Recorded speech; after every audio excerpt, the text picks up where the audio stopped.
তেজপুৰৰ ৰাজপথত হনুমান। তেজপুৰৰ মাজমজিয়াত হনুমানে হাতত এটা প্ৰকাণ্ড গদা লৈ দোকানে দোকানে ঘূৰি ফুৰিছে। ৰাস্তাইদি যোৱা গাড়ী ৰখাই এখন ফটো দেখাইছে। কিন্তু কিয়? আপুনি যে দেখিছে এই হনুমানজন, আচলতে এইজন হনুমান নহয়, হনুমেনহে। এয়া আচলতে অসমীয়া চলচ্চিত্ৰৰ প্ৰচাৰহে। গোটেই অসম কঁপাই যোৱা এটা সত্য ঘটনাৰ আলমত জয় হনুমেন চিনেমাখন নিৰ্মাণ কৰা হৈছে। হনুমানে বিচাৰি থকাই তিনি অপৰাধীক সমগ্ৰ অসমে জানে, কিন্তু কোনেই তিনি অপৰাধী? SI জোনমণি ৰাভাৰ জীৱনৰ ওপৰত আধাৰিত নেকি এই চিনেমাখন? প্ৰশ্ন হৈছে বহুতৰ মাজত। জানিবলৈ অপেক্ষা কৰিব লাগিব মাথো 18 অক্টোবৰলৈ।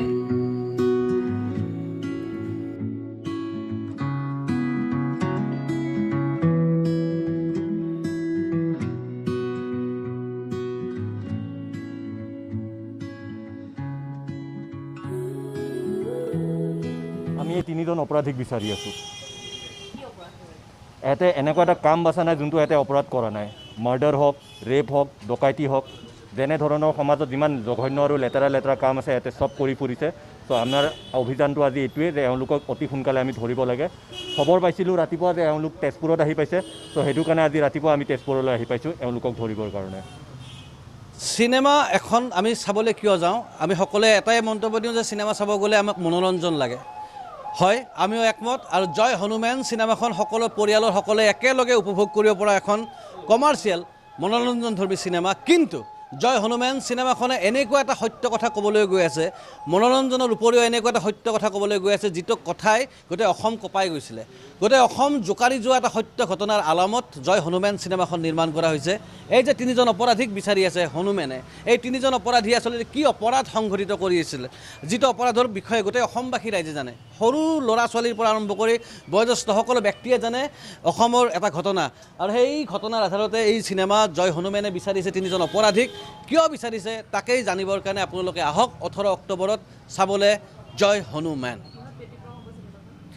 ব্যতিক্ৰম বুলি একো নকওঁ, বৰং অন্য এটা দিশেৰে ক'ব পাৰোঁ যে জয় হনুমেন চিনেমাখন নিৰ্মাণৰ শৈলীৰ ফালৰ পৰা হয়তো ব্যতিক্ৰম নহয়। যেনেকুৱা এখন কমাৰ্চিয়েল চিনেমা হয় ঠিক তেনেকুৱাই এখন চিনেমা। কিন্তু এটা কথা ঠিক যে এই চিনেমাখন কমাৰ্চিয়েল চিনেমা হৈও মনোৰঞ্জন, নাচ গান, ফাইট থকা তেনেকুৱা এখন চিনেমা হোৱাৰ পিছতো জয় হনুমেন চিনেমাখনে চূড়ান্ত সত্য কথা এটা, হয়তো যিবোৰ কথা ক'বলৈ বহু সময়ত আমি ব্যক্তিগত পৰ্যায়ত সাহস নকৰোঁ, তেনেকুৱা সঁচা ঘটনা এটা এই চিনেমাখনে অসমৰ ৰাইজক ক'ব। এটা ৰহস্য হয়তো ফাদিল হ'ব 18 অক্টোবৰত। SI জোনমণি ৰাভা।